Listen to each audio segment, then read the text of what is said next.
अस्सलाम वालेकुम। अच्छा, आज के इस लेक्चर में हम कुछ करेंगे जो असाइनमेंट के क्वेश्चन हैं उनको थोड़ा सा देखें। और मेरा जो फोकस रहेगा वो स्टेट इक्वेशन में रहेगा कि आप लोगों की वोटिंग से अंदाज़ा हो गया, इंक्लूडिंग मी, स्टेट इक्वेशन बनाने में प्रॉब्लम होती है। ठीक है, और मुझे तो बहुत होती है, तो उसको कुछ करेंगे आज, इसको साथ ही थोड़ा सा देख लें, वाइंड अप कर लें इस पूरे असाइनमेंट को। कोशिश नहीं रहेगी, वरना जितना हो सका उतना देख लेंगे। अच्छा, सबसे पहला सर्किट जो है, ये प्रॉब्लम नंबर 1 है, यही सबसे ज़्यादा कन्फ्यूजन क्रिएट करती है इसमें आपके पास। एक तो सबसे पहले तो बात ये है कि इसमें सर्किट में ही प्रॉब्लम है। तो सर्किट बुक में मेंशन हुआ वो गलत है। क्यों गलत? इस तरह है कि उसमें ना यहाँ पर एक्स्ट्रा नोट वीसी मेंशन करके दिखा दिया गया। मैंने ऑल तो मेंशन कर दिया इसको क्योंकि ये बुक का पार्ट था, लेकिन जब मैंने इसको सॉल्व किया ना तो मैंने इसको ये जो वीसी था ये मैंने कंसीडर नहीं किया। मैंने इसको वीडी वाली जो नोट थी, जो कि एक्चुअल नोट होनी चाहिए, उसको मैंने वीसी कहा है। देखिए मैंने काट के इसमें वीसी लिखा हुआ है। तो आपकी ये 3 नोड होंगे इसमें, एक वीए, वीबी और वीसी। ये वाली कोई नोड नहीं है, कोई ये नोड वीए और वीसी आपस में बराबर है। ठीक है, तो मैंने इसको कंसीडर ही नहीं किया। मैंने वीसी जो कंसीडर किया वो मैंने इस वाली नोड को कंसीडर किया। सही। अच्छा, बेसिक ये तो सर्किट इसका नेटवर्क हो गया। इस सर्किट नेटवर्क में मैंने चूंकि 4 नोड दिखाई हैं क्योंकि मैंने सर्किट को फॉलो किया जो बुक में मेंशन था।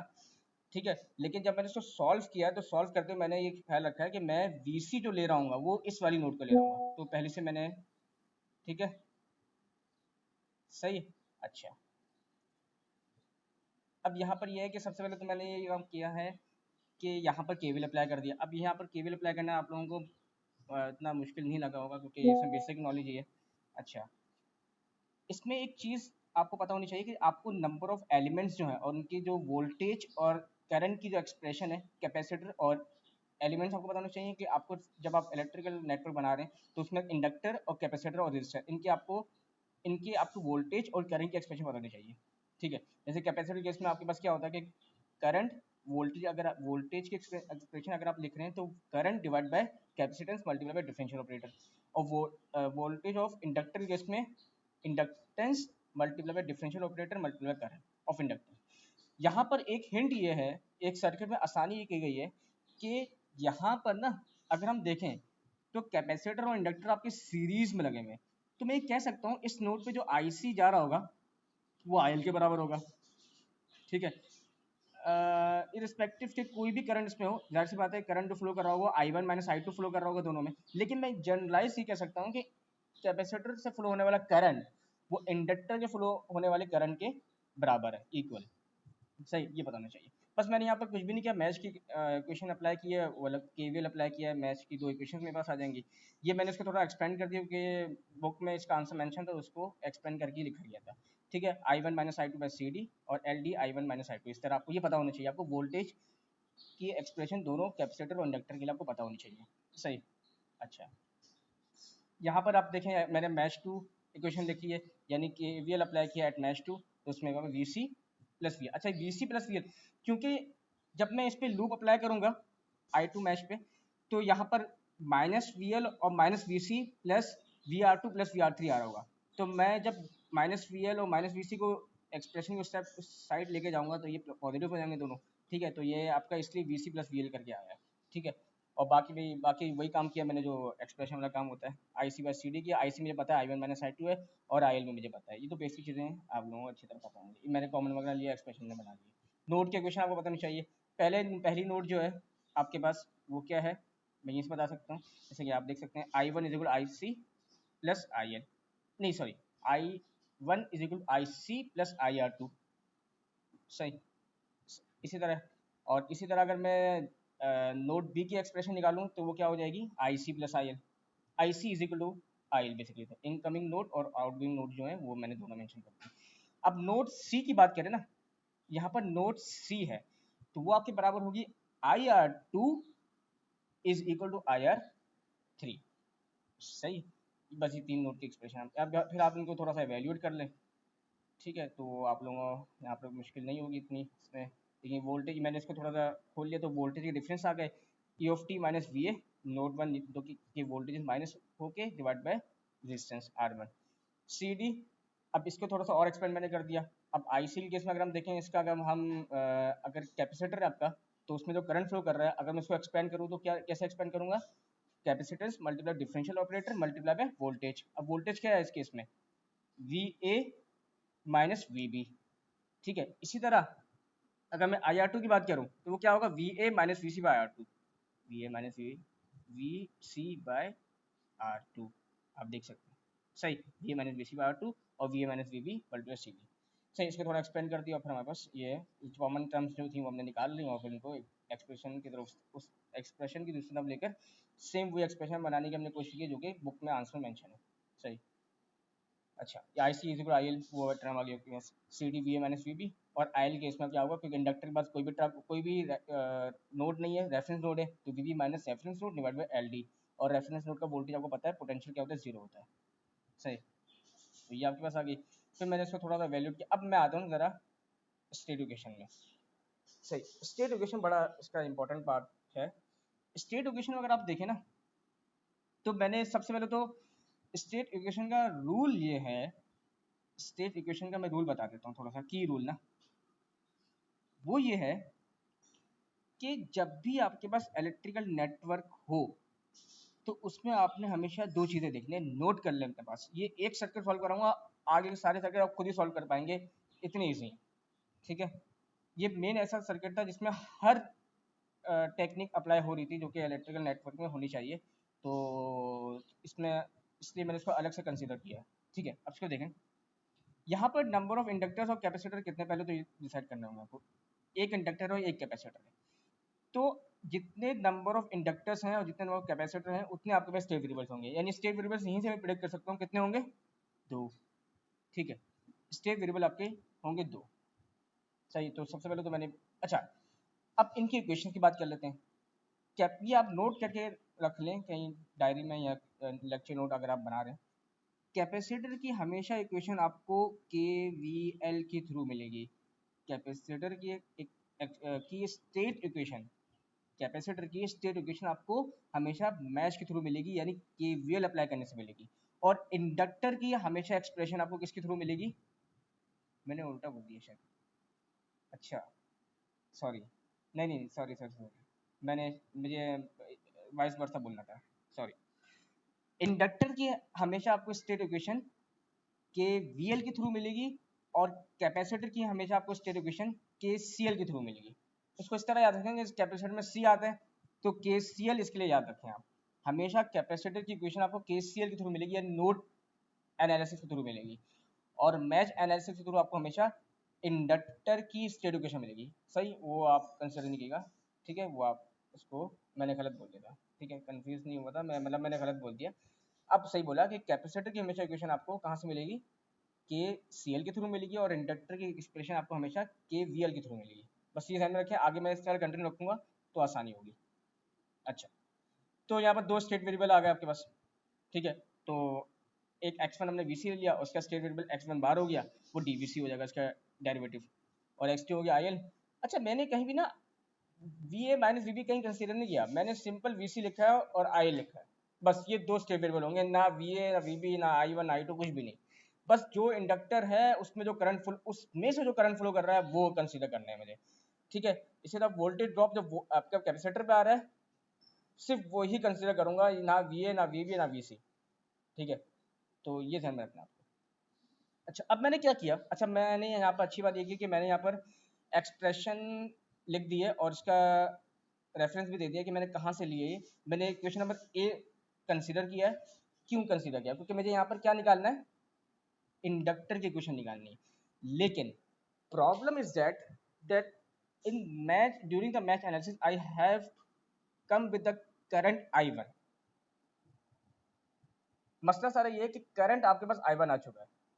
अब I1 तो मुझे पता ही नहीं है कि I1 हो सकता है वो इंडक्टर से फ्लो कर रहा हो सकता है वो इंडक्टर से ना फ्लो कर रहा हो सकता है वो इंडक्टर का करंट ही ना हो, वो एक स्पेसिफिक करंट है। तो असल में मसला क्या है, ये जो आपकी पूरी वो है ना सर्किट जो आपका पूरा है, इसमें जो कैपेसिटर, इसमें एक अजीब सी बात ये है, थोड़ी कॉम्प्लेक्स बात ये है कि इसमें कैपेसिटर और इंडक्टर दोनों सर्किट के बीच में आ रहे हैं। ठीक है, ये सबसे बड़ी इसकी प्रॉब्लम है। वरना अगर ऐसा होता ना कि अगर आपका सर्किट में राइट एंड पूरे राइट हैंड साइड पे होता आपका कैपेसिटर या इंडक्टर, तो फिर हम इसका प्रेडिक्ट कर सकते थे करंट कि उसमें I2 फ्लो कर रहा होगा, और अगर लेफ्ट पे होता तो हम प्रेडिक्ट कर सकते हैं उसमें करंट I1 फ्लो कर रहा होगा। लेकिन मसला ये कि बिल्कुल नोड के बीच में, यानी दोनों मैच के बीच में आ रहा है, तो उसमें से I1 और I2 दोनों करंट फ्लो कर रहे हैं। मेरी बात समझ आ रही है? तो मैं डायरेक्ट ये नहीं कह सकता कि I1 ही करंट होगा जो इंडक्टर से फ्लो कर रहा होगा, हाँ होगा वो, लेकिन इसमें I2 का इफेक्ट भी आ रहा होगा। तो यहाँ से हमें ना क्या करना होगा, थोड़ा थोड़ा ना ड्राइव करना होगा फॉर्मूले को। किस तरह बताता हूँ।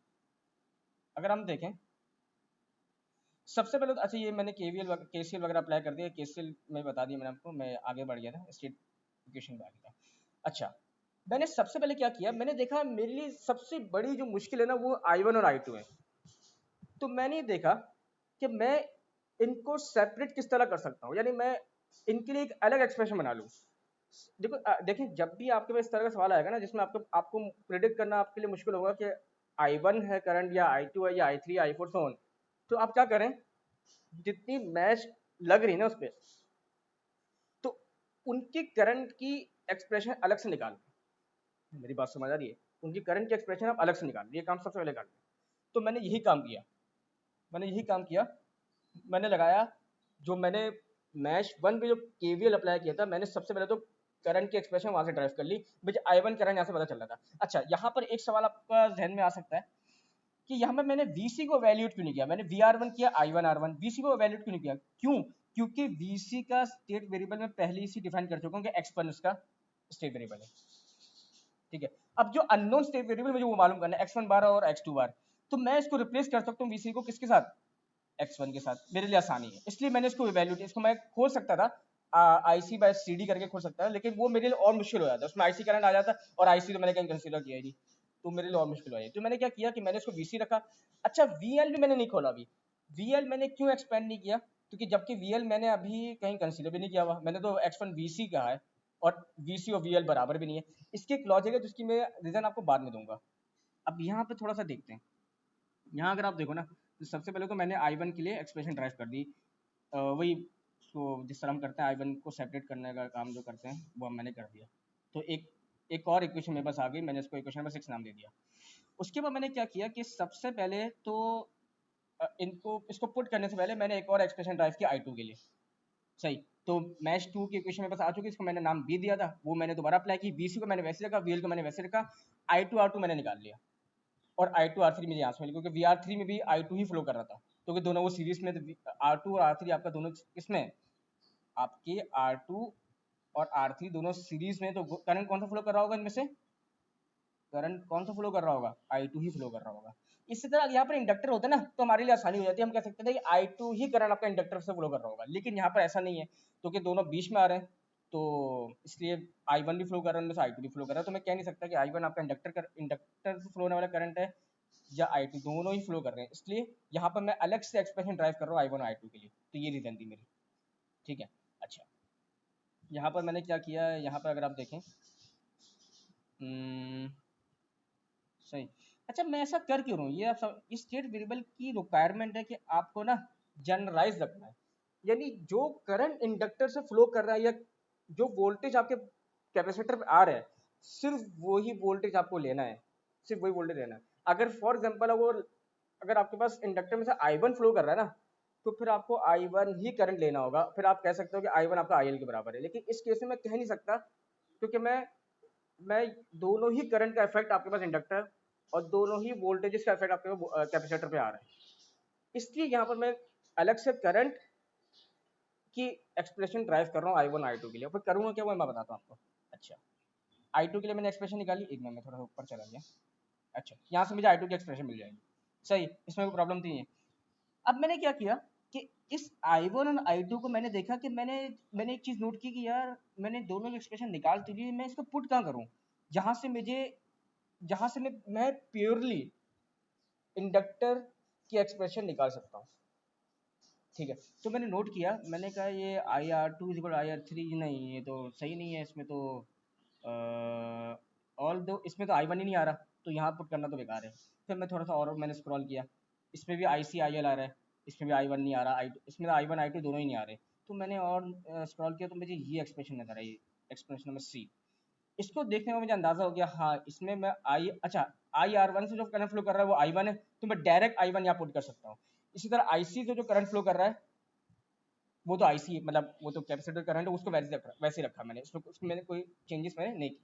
IR2 में करंट कौन सा फ्लो कर रहा होगा, I2, इसकी एक्सप्रेशन में निकाल चुका हूँ। तो मैंने क्या किया, सी में इसमें जो I1 I2 मैंने एक्सप्रेशन ड्राइव की थी अलग से, एक का नाम मैंने 6 कहा था और एक को मैंने 7 कहा था, इन दोनों को मैंने कहाँ पुट कर दिया, इक्वेशन नंबर सी में, इक्वेशन नंबर सी में मैंने पुट कर दिया। यहाँ से मुझे एक जनरलाइज एक्सप्रेशन मिल गई, जहाँ पर मुझे एक अच्छी चीज क्या मिली, VL को जब मैं एक्सपेंड करूंगा यहाँ पर, जब मैंने एलसीएम ब्रेक किया, जब VL को एक्सपेंड करूंगा क्या हो जाएगा, ये LDIL, ये क्या हो जाएगा, LDI। इसलिए मैंने इसको एक्सपेंड नहीं किया था, आप चाहो तो कर भी सकते थे, लेकिन मेरी मेन वजह ही थी कि क्योंकि मुझे चाहिए DIL, DIL यानी derivative of the current that is flowing through the inductor. अब वो I1 माइनस I2 या I2 minus I1 what ever हो, लेकिन सही है। तो ये वजह थी मेरी इसके लिए अलग से एक्सप्रेशन ड्राइव करने की, ताकि मुझे डेरिवेटिव मिल सके इंडक्टर के करंट का।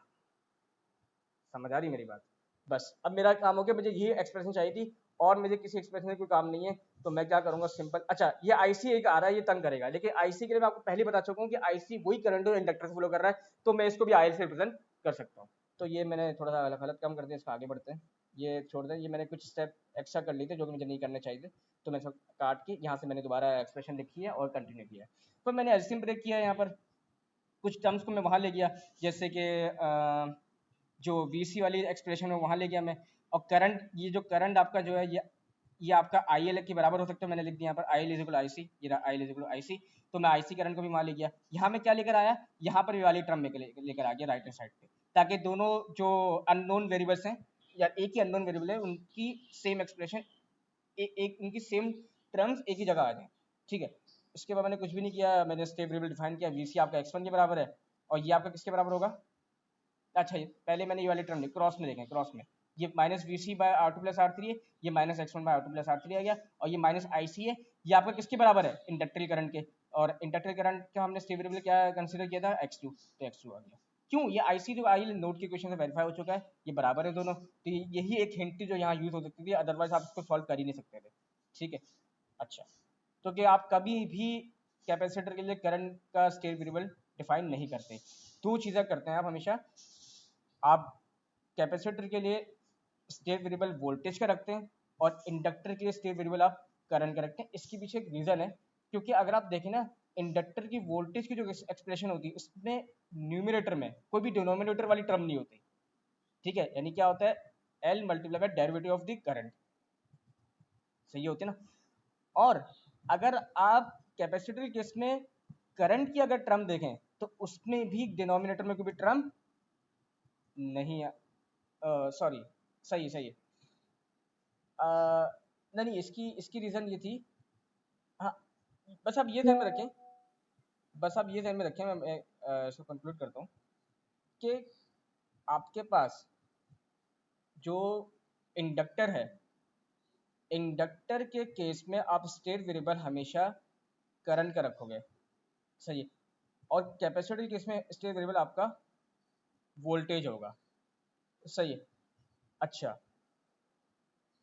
ठीक है, कैपेसिटर के केस में आपका स्टेट वेरिएबल हमेशा वोल्टेज होगा, इसकी रीज़न यही है, इसकी रीज़न बस नहीं, मैंने अभी जो रीज़न बताई, अब इसको छोड़ दें, मैं आगे इसको बताऊंगा, लेकिन फिलहाल आप ये ध्यान में रखें कि इंडक्टर के केस में जो स्टेट वेरिएबल होगा आपका करंट होगा, और कैपेसिटर के केस में जो स्टेट वेरिएबल होगा आपका हमेशा वोल्टेज का होगा, बस ये ध्यान में रखें। बाकी इसकी प्रॉपर रीज़न क्या है वो मैं आपको बता दूंगा बाद में, मैं अभी खुद भी कंफ्यूज हो गया, लेकिन फिलहाल मैं और कंफ्यूज नहीं करना चाह रहा, तो ये पता होना चाहिए आपको, सही। अच्छा, सही, हाँ, इसकी रीज़न अभी मुझे याद आई, इसकी रीज़न ये है, मैं आपको बताता हूँ, हाँ, इसकी रीज़न बहुत सिंपल है, हम इसलिए वोल्टेज रखते हैं कैपेसिटर, यानी हाँ बिल्कुल सही, रीज़न याद आ गया मुझे, हम कैपेसिटर के केस में स्टेट वेरिएबल हमेशा वोल्टेज इसी वजह से रखते हैं, क्योंकि हम अभी मैंने आपको शुरू में बताया था कि जब कैपेसिटर के केस में हम स्टेट वेरिएबल निकालते हैं तो नोडल एनालिसिस करते हैं, यानी केसीएल अप्लाई करते हैं, और केसीएल की एक्सप्रेशन भी करंट फॉर्म में आती है, और करंट की एक्सप्रेशन में अगर आप कैपेसिटर को कंसिडर करें तो उसमें डिनोमिनेटर वाली कोई भी टर्म नहीं होती, क्या क्या होता है फॉर्मूला उसका कैपेसिटर का, C multiply by derivative of voltage, ठीक है, और हमें यही चाहिए होता है, हमें डेरिवेटिव ऑफ वोल्टेज देखते हैं, वही हमारा स्टेट वेरिएबल होता है अननोन। और जबकि इंडक्टर के केस में, इंडक्टर के केस में स्टेट वेरिएबल हम करंट का हमेशा इस वजह से रखते हैं क्योंकि हम हमेशा उसकी स्टेट इक्वेशन, इंडक्टर की स्टेट इक्वेशन हमेशा किसके थ्रू निकालते हैं, मैश एनालिसिस के थ्रू निकालते हैं, यानी केवीएल अप्लाई करने से निकालते हैं। और केवीएल आपकी एक्सप्रेशन हमेशा जो होती है वोल्टेज की फॉर्म में होती है।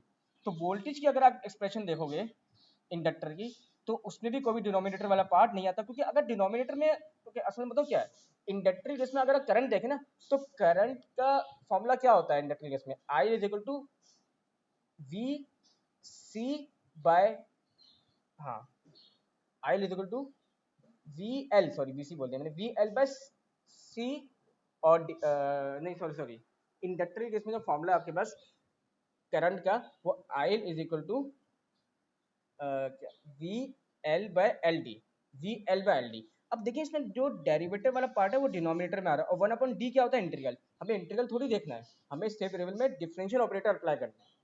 स्टेट इक्वेशन में यही होता है कि फर्स्ट ऑर्डर आपके पास डिफरेंशियल इक्वेशन होती है। स्टेट इक्वेशन हमेशा फर्स्ट ऑर्डर डिफरेंशियल इक्वेशन होती है, इसलिए इसलिए हमारी कोशिश होती है कि वन अपॉन डी वाला पार्ट ना आए। तो मैं कंक्लूड करता हूँ थोड़ा सा इस पूरी बात को, उसको स्किप कर देगा हो सके तो। मैं कंक्लूड करता हूँ, और कंक्लूड करता हूँ मैं अपना, अभी 21 मिनट हो चुके हैं, और मैं यहाँ से कंक्लूड करता हूँ ये बात, ताकि आप लोगों को समझ आ जाए और कोई कंफ्यूजन ना हो। मुझे भी समझ आ गया, देखिए मीटिंग करने का मुझे फायदा हुआ, मुझे भी समझ आ गया, तो आप लोगों को समझ आ जाए ज़्यादा बेहतर है। देखिए मैं कंक्लूड करता हूँ ताकि आपकी ये कंफ्यूजन दूर हो, कि हम स्टेट वेरिएबल हमेशा इंडक्टर के केस में करंट क्यों रखते हैं, और वोल्टेज और कैपेसिटर के केस में वोल्टेज क्यों रखते हैं। तो इसकी रीज़न ये है कि स्टेट वेरिएबल इंडक्टर के केस में करंट इस वजह से होता है, ये लिख लें अपने पास, कि इंडक्टर के केस में स्टेट वेरिएबल करंट इस वजह से होता है क्योंकि हम इसकी एक्सप्रेशन, इसकी इक्वेशन हमेशा मैश एनालिसिस के थ्रू निकालते हैं, ठीक है। और मैश एनालिसिस में हमेशा एक्सप्रेशन होती है वोल्टेज की फॉर्म में होती है। तो जब मैं वोल्टेज को इवेल्यूएट करूंगा इंडक्टर के केस में, तो क्या फॉर्मूला बनेगा, L D I L, L D I L. अब देखिए डी आई एल न्यूमिनेटर में आ रहा है, डिनोमिनेटर वाला कोई पार्ट नहीं है, यहां से मुझे क्या मिल जाएगी, अननोन स्टेट वेरिएबल इंडक्टर का करंट का। समझ आ रहा है, सही है। और कैपेसिटर केस में स्टेट वेरिएबल आपका हमेशा वोल्टेज इस वजह से होता है क्योंकि इसकी एक्सप्रेशन, कैपेसिटर की एक्सप्रेशन यानी स्टेट एक्सप्रेशन हमें हमेशा नोडल एनालिसिस के थ्रू मिलती है, यानी केसीएल अप्लाई करने से मिलती है। और केसीएल केस में जो एक्सप्रेशन आपकी होती है वो करंट की फॉर्म में होती है। और अगर आप करंट का फॉर्मूला देखें कैपेसिटर के केस में, तो वो क्या होता है, I C is equal to C D V C. देखिए डी वी सी आ गया, ये डेरिवेटिव वाला पार्ट है किसका, कैपेसिटर के वोल्टेज का। और हमें स्टेट इक्वेशन में फर्स्ट ऑर्डर डिफरेंशियल इक्वेशन ही चाहिए होती है, हमें इंटीग्रल नहीं चाहिए होता। अगर लेट्स सपोज में इंडक्टर के केस में स्टेट वेरिएबल वोल्टेज रख लूँ, तो मेरा ये वाला पार्ट ही गलत हो जाएगा। अगर मैं इसमें केवीएल अप्लाई करूंगा तो वोल्टेज की एक्सप्रेशन आ रही होगी, लेकिन मैंने स्टेट वेरिएबल तो वोल्टेज कंसीडर किया हुआ है, तो इसका नुकसान ये होगा कि अननोन स्टेट वेरिएबल मुझे मालूम ही नहीं हो सकेंगे। समझ आ रही मेरी बात, क्योंकि अगर मैं वोल्टेज को, क्योंकि क्योंकि अगर मैं करंट का एक्सपेंड करूँ ना इंडक्टर की करंट की एक्सप्रेशन अगर एक्सपेंड करूँ, तो क्या बनेगी वो, we L by L D, V L by L D, और वन अपॉन डी आपका इंटीग्रल पार्ट होता है, तो आपकी स्टेट इक्वेशन ही गलत बनेगी। आप अननोन वेरिएबल डिटरमाइन कर ही नहीं सकोगे। बस ये बहुत लंबी बात हो गई, इसको स्किप कर दिया अगर आप लोगों को समझना ही। खैर थोड़ा आगे देखते हैं इसको। अच्छा अच्छा, अब यहाँ पर ये है कि ये मैंने इसको थोड़ा सा एक्सपेंड कर दिया, वीसी मुझे पता है। अच्छा यहाँ पर वीसी देखो एल डी आई एल क्यों लिखा मैंने, ये कौन बताएगा, यहाँ पर वीसी इज इक्वल टू, मैंने L D, sorry sorry sorry sorry I am sorry, ये एक्सप्रेशन वहाँ चली गई थी, मैं यहाँ इस स्टेप पे था, सॉरी। ये एक्सप्रेशन वहाँ चली गई थी और ये मैं ये वाली टर्म यहाँ ले आया था, सही। अच्छा ये हो जाएगा मेरे पास एक्स टू बार, ये एक्स टू बार हो जाएगा, ठीक है, ये तो मुझे पता है। डी आई एल मैं डिफाइन कर चुका हूँ, एक्स टू बार होगा, एक्स टू बार ये मेरे अननोन स्टेट वेरिएबल हो गया इंडक्टर के लिए।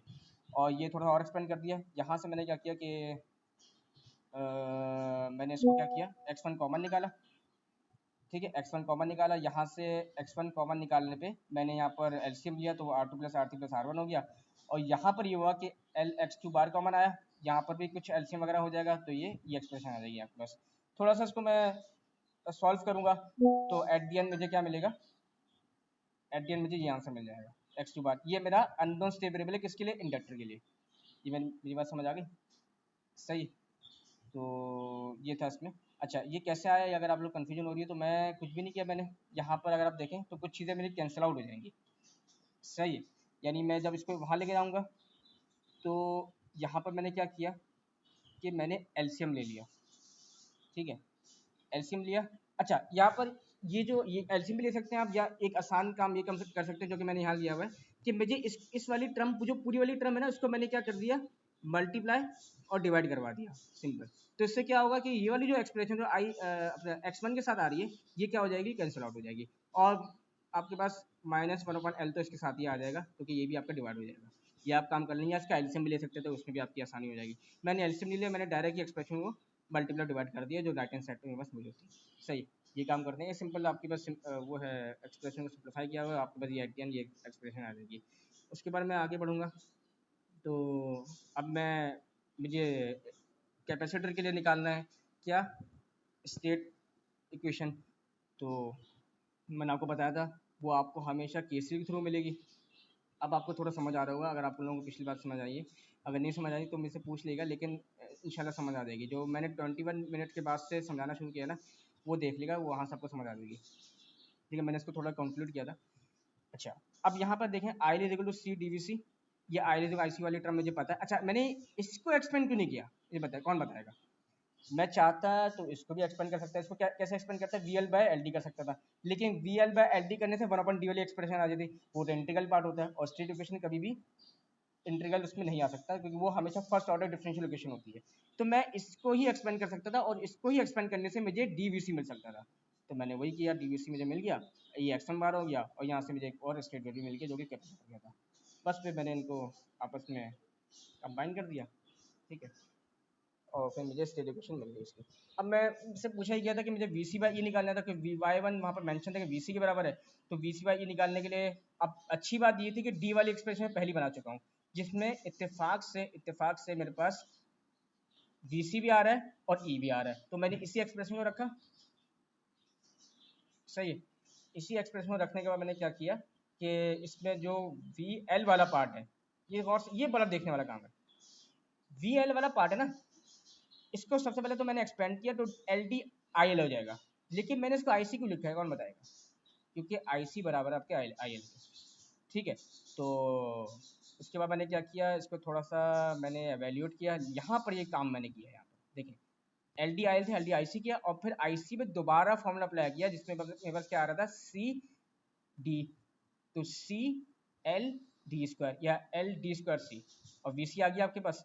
अब देखें वी सी सारे कॉमन आ जाएंगे मेरे पास, और यहाँ से मेरे पास वी सी बाई ए की एक्सप्रेशन मिल जाएगी। अच्छा क्योंकि R two plus R three आपके सीरीज में लगे हुए तो उनको मैंने जनरलाइज आर क्या दिया, तो ये प्रॉपर एक्सप्रेशन मेरे पास आ गई।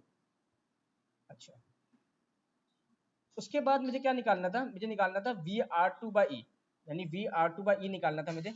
ये भी क्वेश्चन में मेंशन था कि आपको V R two by E transformation निकालना है, तो थोड़ा सा मैं दिखा देता हूँ। ये बहुत आसान है, मैंने ये वाली एक्सप्रेशन ली क्योंकि इसमें वी आर टू आ रहा था, पहली वाली एक्सप्रेशन वी आर टू नहीं आ रहा था, तो मैंने ये कंसिडर की, यहाँ आई टू आर थ्री आ रहा था, अब मुझे वी आर टू चाहिए, तो मैंने यहाँ से तो मुझे वी आर टू मिल जाएगा, इसको मैंने और एक्सपेंड कर दिया, V R two by R two कर दिया, फिर मैंने वी आर टू अलग कर दिया, और ये कुछ मैंने वी आर टू के लिए सेपरेट कर दिया, और वी सी, और जब मैंने इसको मल्टीप्लाई किया, अच्छा इसके लिए आसानी क्या हुई, ऐसा क्यों किया मैंने, क्योंकि मैंने इसी एक्सप्रेशन को रखते हुए, ऐसा मैंने इसलिए किया क्योंकि मैंने इसी एक्सप्रेशन को रखते हुए मुझे वी आर टू रिप्लेस कराना था, या तो ये करता कि मैं दोबारा से इसको ड्राइव करता, मैंने देखा यार ये वी सी आ चुका है मेरे पास, तो मैंने क्या किया, मैश टू एक्सप्रेशन कंसीडर की, क्यों, ये आपको थोड़ा सा सोचना होगा।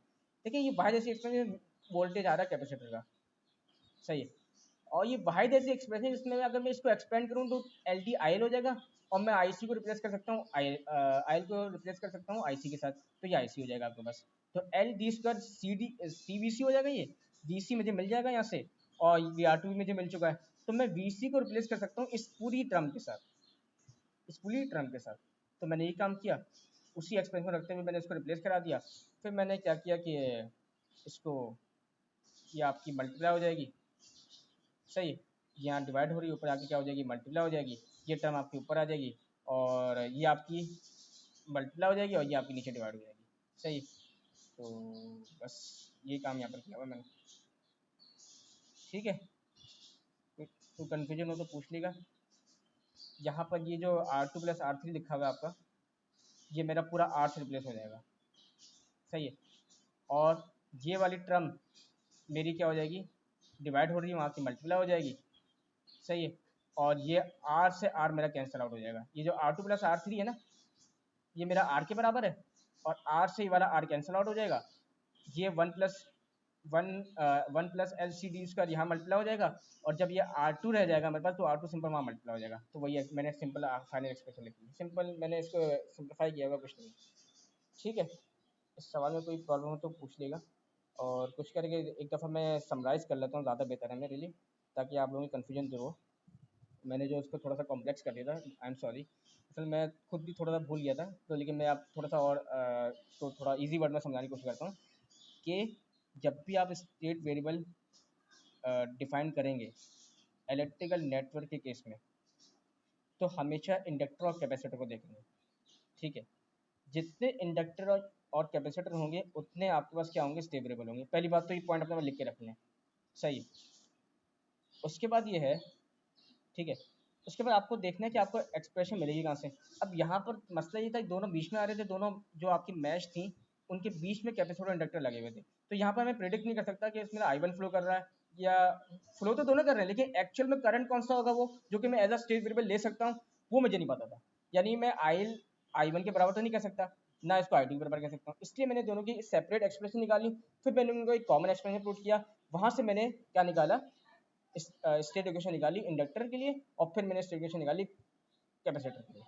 यहाँ मैं वो वाली बात रिपीट कर देता हूँ कि इंडक्टर के केस में हमेशा स्टेट वेरिएबल हम करंट इस वजह से रखते हैं क्योंकि हमारे लिए आसानी होती है कि हमें अननोन वेरिएबल आराम से मिल जाता है।